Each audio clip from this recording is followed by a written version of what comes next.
Hola a todos, mi nombre es Andrea Curia, soy médica hepatóloga del Servicio de Gastroenterología, sección Hepatología del Hospital de Clínicas.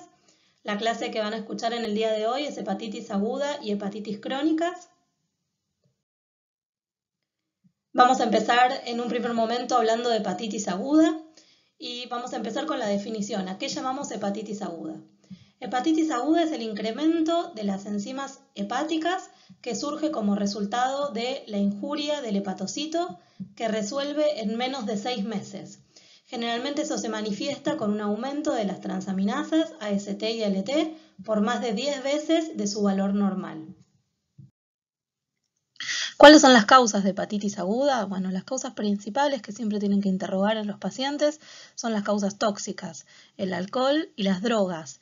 En drogas siempre tengan en cuenta no solamente las drogas ilícitas, sino también los fármacos que el paciente tiene indicados, a veces fármacos autoindicados, como pueden ser analgésicos, antiinflamatorios no esteroides, antibióticos, antimicóticos, y también siempre hay que interrogar sobre productos de herboristería o algunos preparados que supuestamente son homeopáticos, tés medicinales, yuyos. Eso también siempre hay que interrogar al paciente porque pueden ser causas de hepatitis tóxicas. Por otro lado, los virus. Dentro de los virus tenemos dos grupos, los hepatotropos, principalmente el virus de la hepatitis A y de la hepatitis B, son principales causas de hepatitis agudas. También lo pueden dar el virus de la hepatitis C, D y E. Y dentro de los virus no hepatotropos, los más frecuentes, el citomegalo y el Epstein-Barr, otros, el herpes y el virus de varicela zoster. Por otro lado, otra de las causas de hepatitis aguda es la causa isquémica, que es algo característico que pueden ver en pacientes con insuficiencia cardíaca o pacientes en shock, donde por hipoflujo el paciente es una hepatitis aguda isquémica. La hepatitis autoinmune generalmente se manifiesta en forma de una hepatitis crónica, pero un bajo porcentaje puede presentarse, y es algo que siempre tienen que tener en cuenta ante una hepatitis aguda, como tiene una presentación aguda, la hepatitis autoinmune. Otra de las enfermedades que también generalmente tienen presentaciones crónicas, pero que pueden manifestarse como una hepatitis aguda, es la enfermedad de Wilson, una enfermedad mucho más rara. Y otro grupo es la hepatitis aguda sobrecrónica, que es otra entidad aparte, que son pacientes que tienen algún daño, alguna injuria aguda en la base de una hepatopatía crónica. Ahora bien, dijimos que el diagnóstico de hepatitis aguda, si es esta injuria del hepatocito que resuelve en menos de 6 meses, lo vamos a tener diagnosticado por el aumento de las enzimas hepáticas por más de 10 veces de su valor normal. Una cosa muy importante a tener en cuenta es que los niveles de enzimas hepáticas no evalúan severidad ni tampoco evalúan funcionalidad hepática. ¿Con qué vamos a evaluar funcionalidad hepática en estos pacientes? Con los parámetros que ustedes ya conocen de funcionalidad, que son la albúmina y el colesterol, la colinesterasa y los factores de la coagulación. Estos son los parámetros de funcionalidad hepática, que como pueden ver en esta diapositiva, estos parámetros van a tener diferentes vidas medias y así van a ser utilizados para diferentes escenarios. Como pueden ver, la albúmina y el colesterol tienen una vida media larga de 21 días, así que no nos van a servir para evaluar funcionalidad hepática en estos casos de hepatitis aguda. Nos van a servir para evaluar funcionalidad hepática en casos crónicos. Lo que vamos a usar para evaluar funcionalidad hepática en estos pacientes con hepatitis aguda son los factores de la coagulación, que como ustedes pueden ver tienen una vida media corta, menor de un día. Entonces, cuando nosotros nos enfrentemos a un paciente que tiene una hepatitis aguda y tiene una alteración del coagulograma, que esto lo vamos a ver por el tiempo de protrombina bajo, por los factores que son sintetizados a nivel hepático, vamos a tener que ver si este déficit del tiempo de protrombina tiene que ver con una falla hepática aguda o tiene que ver con un déficit de vitamina K. Así los pacientes que tienen una falla hepática aguda van a tener un tiempo de protrombina bajo, pero además van a tener un factor 5, que es de síntesis hepática, bajo. Los pacientes que tienen déficit de vitamina K, el factor 5 lo van a tener normal. Entonces, esas hepatitis agudas se van a tener una clasificación funcional que va a depender de la gravedad y esto va a ser, los pacientes van a tener una hepatitis aguda, los que tengan este cuadro de injuria hepática con aumento de las transaminasas por más de 10 veces de su valor normal. Cuando a este cuadro se le suma alteración del coagulograma y un TP menor de 50, vamos a estar hablando de una hepatitis aguda grave. Y cuando a este cuadro se le sume encefalopatía, vamos a estar hablando de una falla hepática fulminante o una insuficiencia hepática aguda grave.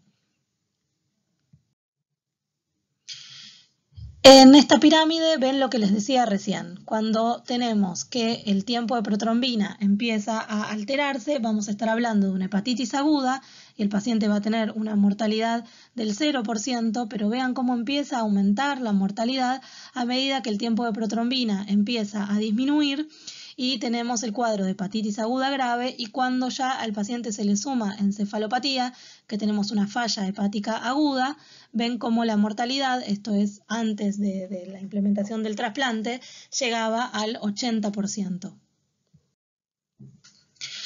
Por otro lado, otra cosa importante para tener en cuenta es que la falla hepática fulminante, o sea, de estos pacientes que tienen un aumento de las transaminasas por más de 10 veces de su valor normal y tienen alteración del hepatograma y a eso se le suma encefalopatía, se va a clasificar en hiperaguda, aguda y subaguda. Y eso va a depender del momento en el que aparece la encefalopatía con respecto al inicio de la ictericia.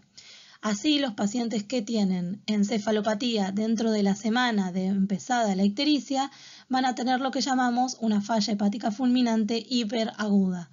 Los pacientes que desarrollan encefalopatía entre la semana 1 y 4 de comenzada la ictericia van a tener una falla hepática fulminante aguda. Y aquellos que desarrollan la encefalopatía entre la semana 4 y 26 después de aparecida la ictericia van a tener una falla hepática fulminante subaguda.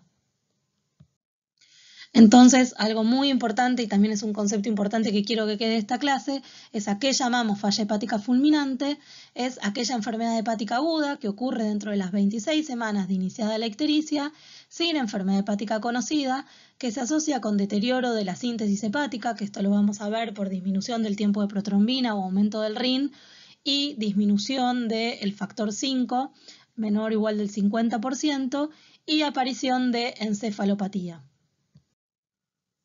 Y como pueden ver en este cuadro, ven en azul, van a ver las causas de falla hepática fulminante en el año 2003 y después la pueden ver en el año 2005, cuáles eran las causas de falla hepática fulminante en Argentina y ven que la principal causa, este es un trabajo publicado en el 2014, ven que las principales causas en el periodo de 2005 al 2011, que es lo que ven en rojo, la principal causa de falla hepática fulminante en Argentina es la hepatitis B.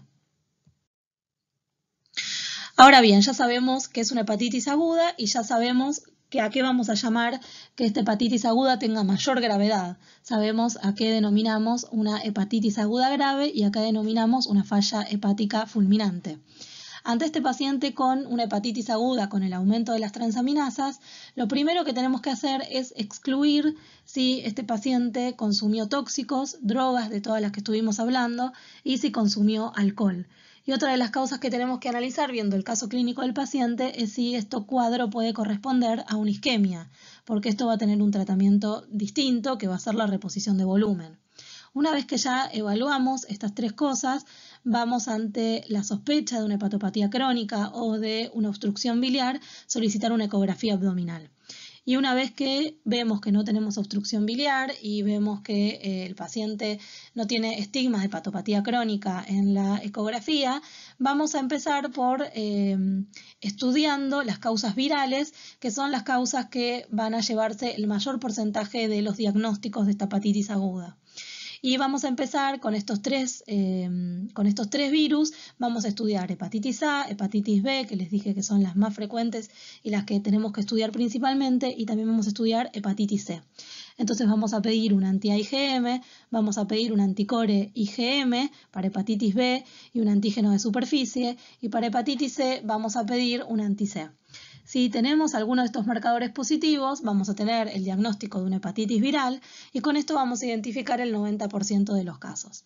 Si estos marcadores nos dan negativos, vamos a pasar a estudiar virus de segunda línea, que como vamos a ver van a ser el Epstein-Barr y el citomegalovirus, que como ahora vamos a ver va a haber algunas cosas del laboratorio y del examen físico que también nos va a orientar a pesar en estos virus.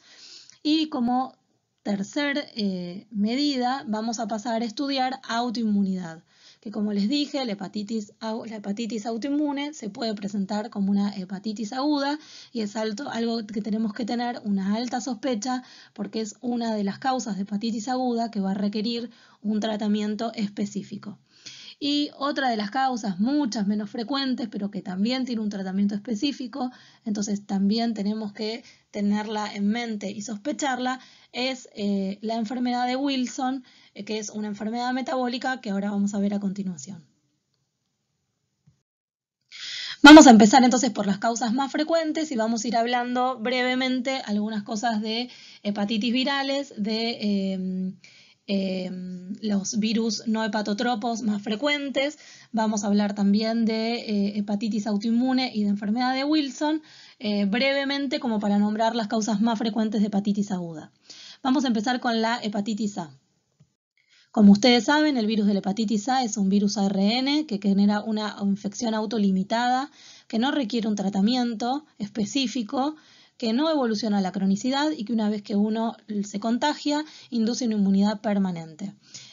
Es una enfermedad que va a dar bajo riesgo de hepatitis fulminante, ¿sí? O sea, la mayoría de los pacientes, como ahora vamos a ver, lo va a tener en forma asintomática, pero los que tienen una presentación como una hepatitis aguda va a ser la gran mayoría, pero van a ser muy pocos los que van a tener una hepatitis aguda grave y los que van a tener formas fulminantes. Las formas fulminantes las vamos a ver en mayor medida en adultos mayores y en pacientes que tienen hepatopatías preexistentes. Como pueden ver en este gráfico, Argentina y América del Sur es una zona de alta prevalencia de hepatitis A. Y como saben, esto tiene que ver principalmente con la vía de transmisión de la hepatitis A. La hepatitis A se va a transmitir a través de deposiciones de personas que tienen una hepatitis A aguda en fase presintomática y temprana en forma fecal oral, o sea, en contacto con materia fecal y alimentos y o agua contaminados, ¿sí? Y esto va a tener que ver principalmente con la alta prevalencia que tenemos en Argentina, donde, como ustedes saben, no tenemos en muchos lugares acceso al sistema de saneamiento y hay un porcentaje importante de la población que no tiene agua potable. El cuadro clínico de la hepatitis A va a tener un periodo de incubación de aproximadamente 30 días, va a tener una fase prodrómica que se va a caracterizar de náuseas, vómitos, falta de apetito y molestia abdominal. Y presten atención a quiénes van a tener ictericia. Los pacientes que tienen menores de 6 años solamente va a tener el menos del 10% ictericia. Los que tienen entre 6 y 14 van a tener ictericia entre 4 y 50% y ya los que tienen mayor o igual a 14 años, la gran mayoría van a tener ictericia. Con esto lo que quiero decirles es que la mayoría de los niños que tenían hepatitis A lo tenían en forma asintomática. Todos los adultos mayores que no tuvimos vacuna, que ahora vamos a charlar un poco de la vacuna, muchos tuvimos hepatitis A en forma asintomática sin tener el cuadro típico de una hepatitis aguda. Pero a mayor edad y ya mayores de 14 años, la gran mayoría presentan este cuadro en forma de una hepatitis aguda. La principal complicación de la hepatitis A es la hepatitis fulminante, que ya les dije que lo vemos en un bajo porcentaje, y el pasaje a la cronicidad es del 0%, o sea, es una hepatitis que no genera pasaje a la cronicidad.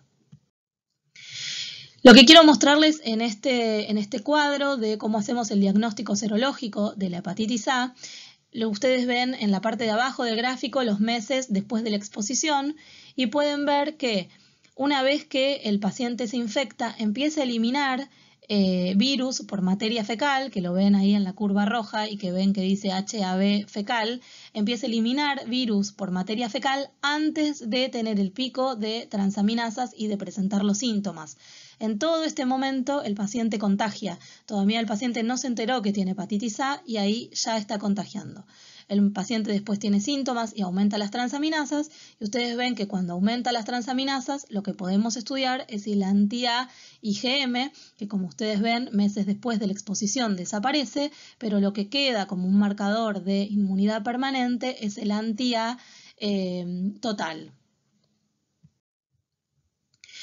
Entonces, las formas de presentación de una hepatitis A, las formas más típicas son asintomáticas, pero como dijimos, en los pacientes mayores pueden tener una forma sintomática y esta forma puede ser ictérica o anictérica.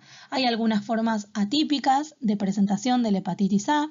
Una es la forma colestásica, como les estoy diciendo, la forma típica de presentación de esta enfermedad es una forma hepatítica a nivel del laboratorio, pero en algunos pocos casos puede manifestarse en forma colestásica, o sea, con aumento de las enzimas de colestasis a nivel del laboratorio, con aumento de fosfatasa alcalina y de gamma GT.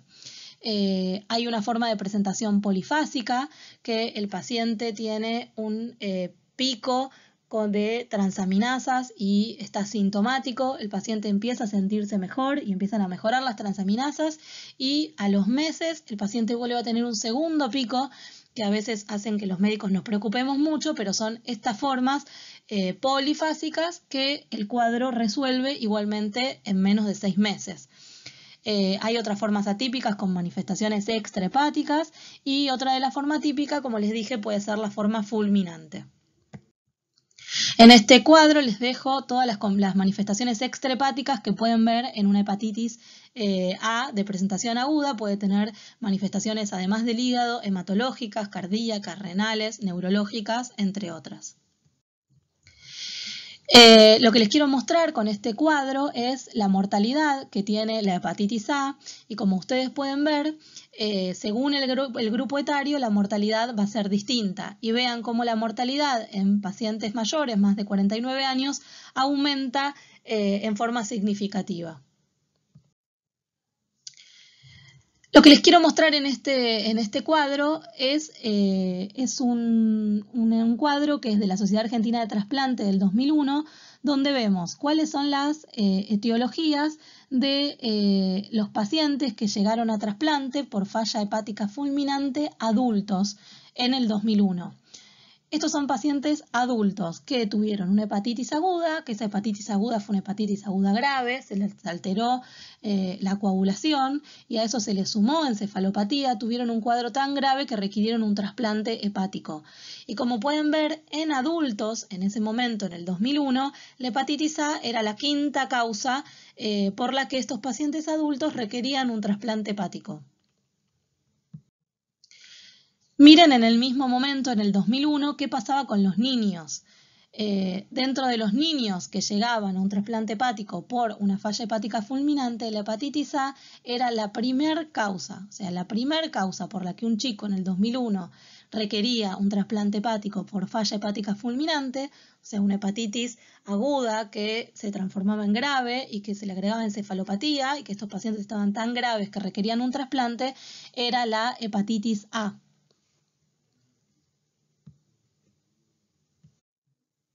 Esto, como vamos a ver ahora, cambió, y esto cambió gracias a la vacunación obligatoria de la hepatitis A.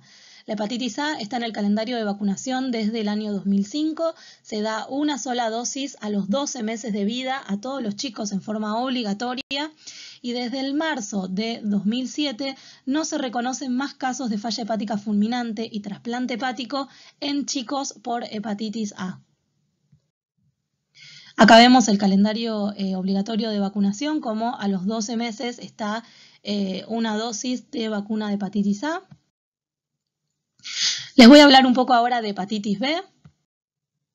Como ven en el cuadro, hay una diferencia con respecto a la hepatitis A. Como ven, Argentina es una zona de baja prevalencia de hepatitis B. ¿Y cuáles son las vías de transmisión de hepatitis B? En líneas generales, para que ustedes recuerden, son las mismas que el HIV. Es contacto con sangre y contacto sexual, ¿sí? Y esto va a dar dos formas de transmisión, horizontal o vertical de madre a hijo, ¿sí? Dentro de las formas horizontales, el contacto con sangre, con fluidos genitales, compartiendo jeringas, por transfusiones inseguras de sangre o hemoderivados, contacto ocupacional, por tatuajes inseguros, por instrumentación odontológica no esterilizada. ¿Cómo es el cuadro de la hepatitis B? La hepatitis B va a tener un periodo de incubación de aproximadamente 60 a 90 días. Los pacientes van a tener ictericia. Cuando ya tienen más de 5 años, ya el 30-50% se presentan con ictericia. Vean cómo la mortalidad en la hepatitis B ya empieza a aumentar y es del 0 al 1%. Y acá, a diferencia de la hepatitis A, estos pacientes sí, la hepatitis B es una hepatitis que puede evolucionar a la cronicidad. Y como pueden ver en esta diapositiva, el pasaje a la cronicidad de una de las cosas que depende es de la edad. Y los pacientes que se contagian los menores de 5 años, que muchos de estos son por transmisión vertical, vean que un alto porcentaje va a pasar a la cronicidad. En cambio, cuando el contagio es después de los 5 años, el pasaje a la cronicidad va a ser bajo. ¿Cuáles van a ser las formas clínicas de presentación? Van a tener formas típicas, sintomáticas o asintomáticas, y dentro de las formas sintomáticas pueden tener formas anictéricas o ictéricas, al igual que la hepatitis A puede tener formas colestásicas y también puede tener formas fulminantes. De este cuadro lo que quiero que presten atención y que sepan es que la hepatitis, después de que una persona tiene una hepatitis aguda B, la gran mayoría va a tener resolución del cuadro y el paciente no va a tener pasaje a la cronicidad. Aunque ustedes saben que la hepatitis B no se cura, la hepatitis B se resuelve, el paciente va a quedar con lo que llamamos una hepatitis B resuelta, que en algunos casos va a requerir sí, prestarle atención, principalmente si el paciente va a ser sometido a algún tratamiento que genere inmunosupresión. Si no es que el paciente se cura, pero sí la hepatitis B se va a resolver en la mayoría de los casos. Y un bajo porcentaje va a pasar a la cronicidad. Pero de estos pacientes que pasan a la cronicidad pueden evolucionar a la cirrosis, a todas las complicaciones de la cirrosis, incluido el hepatocarcinoma. Sepan que los pacientes que tienen hepatitis B crónica, aunque no tengan cirrosis, también pueden tener hepatocarcinoma. Y estos pacientes pueden terminar en trasplante hepático. Con respecto a la vacunación de hepatitis B, también desde el año 2012 la vacuna de la hepatitis B es universal y gratuita. En recién nacidos el esquema de vacunación obligatorio es dentro de las 12 horas a los 2, 4 y 6 meses de vida, y en los adultos el esquema de vacunación, el tradicional, es 0, 1 y 6 meses. Ahora vamos a hablar de hepatitis C. Vean que la hepatitis C es un problema de salud global con una alta prevalencia, como pueden ver acá, en todo el mundo. Y con respecto a la hepatitis aguda C, la detección es sumamente infrecuente porque generalmente su curso es asintomático. ¿Cómo se va a contagiar la hepatitis C? ¿Cuáles van a ser las vías de transmisión? Principalmente con sangre infectada, y esto incluye la transmisión vertical de madre a hijo y la transmisión horizontal. ¿Cuáles son las manifestaciones clínicas? Tiene un periodo de incubación de 6 a 7 semanas. Menos del 20-40% de los pacientes van a desarrollar ictericia con un cuadro típico de una hepatitis aguda. Pero sí, fíjense que un alto porcentaje de estos pacientes van a tener pasaje a la cronicidad. Y esto es lo que quiero que presten atención en este cuadro y que lo recuerden comparándolo con la hepatitis B. De los pacientes que tienen una hepatitis C aguda, un bajo porcentaje va a resolver. La hepatitis C sí se cura, a diferencia de la hepatitis B. Y la gran mayoría de los pacientes van a tener un pasaje a la cronicidad. Estos pacientes van a tener hepatitis C crónica, van a tener pasaje a la cirrosis y pueden estos pacientes tener todas las complicaciones de la cirrosis, incluida el hepatocarcinoma, y terminar requiriendo un trasplante o con muerte. Quiero que presten atención en este cuadro cómo es el diagnóstico serológico de la hepatitis C aguda y por qué es difícil hacer el diagnóstico. Ustedes ven que cuando el paciente tiene síntomas, los pocos casos que el paciente tiene síntomas y que aumenta las transaminasas, que acá en el gráfico lo pueden ver en un fucsia, ven cuando el paciente hace el pico de los síntomas, como pueden ver en amarillo, al momento que el paciente tiene síntomas todavía no tiene el anti-C en sangre, no tiene los anticuerpos para hepatitis C. ¿Por qué? Porque hay un periodo de ventana. Entonces, en este momento pueden ver en turquesa cómo sí ya hay HCV-RNA, que es el virus, cómo se puede detectar el virus de la hepatitis C en sangre. Entonces, ¿cómo vamos a hacer el diagnóstico de una hepatitis C aguda? Que como les dije es algo que tenemos que tener alta sospecha, porque la gran mayoría de los pacientes son asintomáticos y es difícil hacer el diagnóstico en agudo. Una de las formas es teniendo primero un anti-C que es negativo y viendo pasadas las 3-8 semanas que hay una cero conversión de ese anti-C que era negativo que se hace positivo. Y la otra es forma de hacer el diagnóstico es que en el periodo de ventana, cuando el paciente tiene un anti-C negativo, tener un HCV-RNA, o sea, ver virus en sangre, un HCV-RNA positivo. Esto es lo que les decía de las formas de hacer el diagnóstico. Una vez que ya estudiamos los virus, principalmente el virus de la hepatitis A, B y C, si con todo esto no encontramos cuál fue la causa, acuérdense que ya tuvimos que haber descartado y haber interrogado al paciente sobre el consumo de alcohol, sobre drogas, ver si el paciente no tenía una hepatitis aguda isquémica. Vamos a pasar a los virus de segunda línea, que como les dije son principalmente el virus Epstein-Barr y el citomegalovirus. Como les decía, estos virus los vamos a sospechar por otras alteraciones en el examen físico, otros síntomas y otros hallazgos en el laboratorio.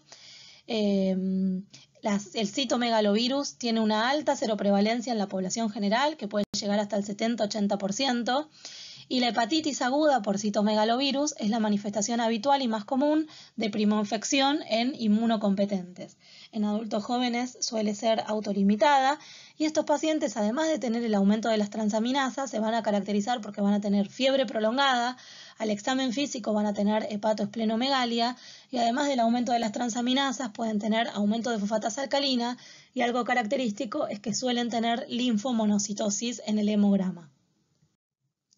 Con respecto al virus Epstein-Barr, la seroprevalencia en la población general es mayor del 60%, es el virus más frecuente de la etiología de la mononucleosis infecciosa, es un virus que se asocia a algunas neoplasias, como ustedes saben, el linfoma de Burkitt, el linfoma de Hodgkin, entre otros.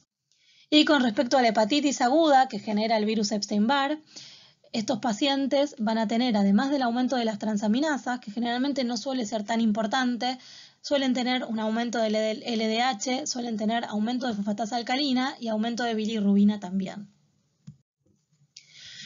Una vez entonces que terminamos de estudiar los virus hepatotropos, que son los más frecuentes, estudiamos el virus Epstein-Barr y el citomegalo, que son los de segunda línea, hay que tener en cuenta la hepatitis autoinmune. Que como les dije, la hepatitis autoinmune es una entidad que siempre tenemos que tener alta sospecha y estudiar ante un cuadro de hepatitis aguda, porque es una hepatitis aguda que va a tener un tratamiento específico, que va a requerir un tratamiento específico que le va a cambiar el pronóstico a estos pacientes. El diagnóstico de hepatitis aguda, que esto seguramente va a ser tema de otra clase para ustedes, pero el diagnóstico de hepatitis aguda se basa en 3 pilares fundamentales. Por un lado, el aumento de las transaminasas, por el otro lado, el aumento de la gamma globulina, que es algo que nos va a ayudar mucho en estos casos de hepatitis aguda, o sea, estos pacientes cuando sospechamos que puede haber un cuadro de hepatitis autoinmune, hay que pedirles un proteinograma y ver el valor de la gamma globulina. Cuando la gamma globulina está aumentada, siempre tenemos que sospechar una hepatitis autoinmune. Y junto con la gamma globulina, el hallazgo de autoanticuerpos característicos de esta enfermedad positivo, que son principalmente el FAN, el antimusculo liso y el anti-LKM. Y en tercer lugar, que no siempre vamos a tener la posibilidad de hacerlo en los casos de hepatitis aguda, es la biopsia hepática característica. Y por último, lo que les contaba de la enfermedad de Wilson. También, como les decía, la enfermedad de Wilson generalmente se presenta en forma crónica, pero hay que sospecharla cuando hay hepatitis aguda, cuando el paciente es joven, tiene entre 15 y 30 años, ya evaluamos todas las otras causas más frecuentes de hepatitis aguda y cuando el paciente, además de tener ictericia y aumento de transaminasas, tiene una fosfatasa alcalina baja, este cuadro se asocia a hemólisis y es un cuadro grave, se presenta como una hepatitis aguda grave, es algo que tenemos que tener en cuenta la enfermedad de Wilson. Y seguimos con la segunda parte de esta clase, a que llamamos hepatitis crónicas. La hepatitis crónica es una lesión necroinflamatoria difusa del hígado que es causado por diferentes etiologías que persiste durante al menos 6 meses y que puede evolucionar a la cirrosis hepática. ¿Cuáles son las causas de hepatitis crónicas? Las principales son los virus, principalmente hepatitis B, hepatitis C, en forma menos frecuente la hepatitis D, las drogas, las hepatitis autoinmunes, el alcohol, la enfermedad por hígado graso no alcohólica, las hepatopatías genéticas como la enfermedad de Wilson, la hemocromatosis, el déficit de alfa-1 antitripsina y otro grupo que son las enfermedades criptogenéticas, que son las que no tienen una causa conocida.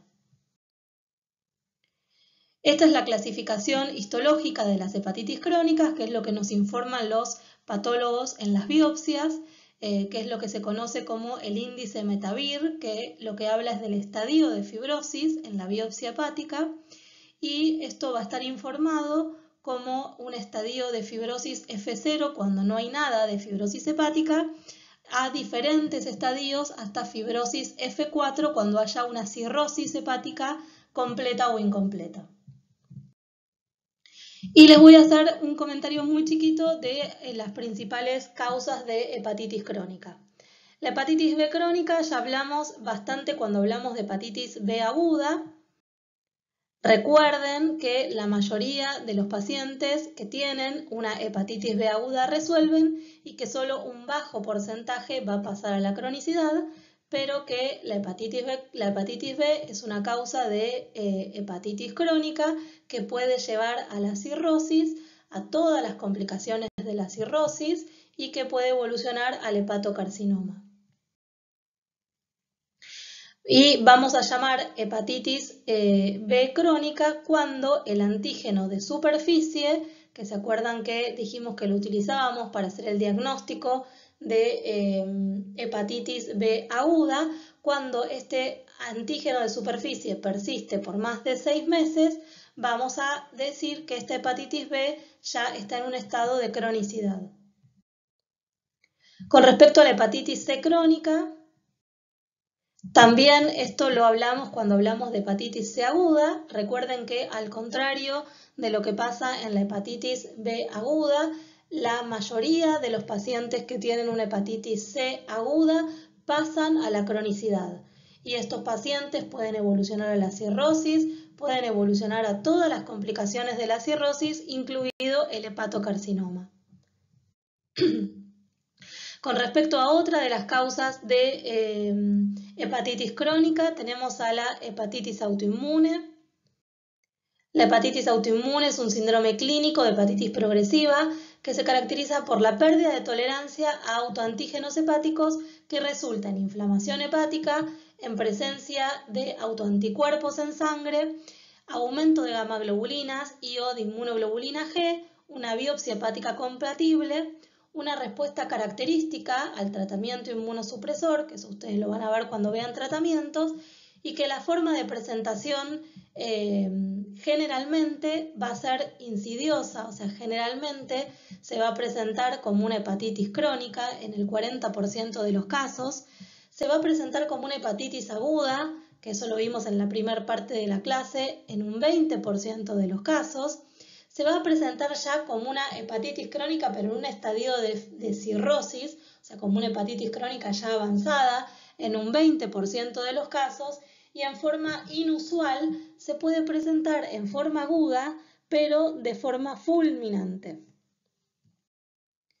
Otra de las causas de hepatitis crónica que cada vez vemos que es más prevalente es la enfermedad por hígado graso no alcohólico. Es la enfermedad hepática crónica más frecuente que se ve en un 20-30% de la población general. pero en los pacientes que son población de riesgo, como los pacientes obesos o diabéticos, esta prevalencia es mucho más elevada. Es una enfermedad que puede evolucionar a la cirrosis y a todas sus complicaciones. Es la manifestación hepática del síndrome metabólico. La mayoría de los pacientes que tienen hígado graso tienen factores de riesgo de síndrome metabólico y son pacientes que tienen mayor mortalidad general, mayor mortalidad de causa cardiovascular y mayor mortalidad hepática. El hígado graso no alcohólico tiene dos entidades. Una es la esteatosis simple, que se caracteriza por la presencia de grasa a nivel del hígado, que no tiene balonización. La balonización es un signo de injuria hepatocelular, que es cuando el hepatocito se llena de grasa y crece tanto que parece un globo, que la balonización viene de su nombre de balloon en inglés, y no tiene fibrosis. En cambio, la esteatohepatitis, o su sigla en inglés NASH, además de tener grasa, estos pacientes en la biopsia hepática tienen balonización, o sea, tienen injuria hepatocelular y pueden tener fibrosis. ¿Cómo evolucionan estos pacientes? Estos pacientes suelen tener en un primer momento grasa en el hígado, como les decía, sin injuria hepatocelular y sin fibrosis. Con el tiempo pueden evolucionar a una esteatohepatitis y estos pacientes pueden evolucionar a distintos grados de fibrosis hepática, pueden tener cirrosis y una vez que tienen cirrosis pueden desarrollar todas las complicaciones de la cirrosis y hepatocarcinoma. Y estos pacientes, como les decía, como son pacientes que tienen síndrome metabólico, la principal causa de muerte es la cardiovascular, la segunda causa de muerte es el cáncer y en tercer lugar se mueren por descompensación hepática. Y otra de las enfermedades que causa hepatitis crónica, también muy frecuente en nuestro medio, es la enfermedad hepática por alcohol. El alcohol, o el abuso crónico de alcohol, va a hacer que en un 95% los pacientes tengan esteatosis. Con el tiempo, estos pacientes pueden también desarrollar esteatohepatitis, o sea, inflamación del hígado. Estos pacientes también pueden desarrollar diferentes grados de fibrosis hepática, cirrosis, y una vez que tienen cirrosis pueden desarrollar todas las complicaciones de la cirrosis y hepatocarcinoma. Entonces, a modo de conclusión, la hepatitis aguda es el aumento de las enzimas hepáticas que surge como resultado de una injuria hepatocelular y que dura menos de 6 meses. El diagnóstico es en base a las enzimas hepáticas TGO y TGP. La caída del tiempo de protrombina marca el pronóstico y la clasificación funcional de las hepatitis agudas es según el tiempo de protrombina.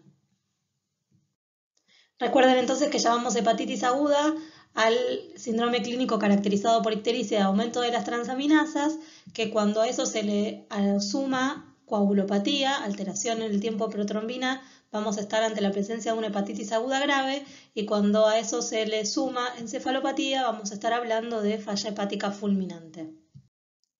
Por otro lado, llamamos hepatitis crónica a la lesión necroinflamatoria difusa del hígado, causada por diferentes etiologías que ya vimos en esta segunda parte de la clase, que persiste durante al menos 6 meses y que puede evolucionar a la cirrosis y a todas sus complicaciones.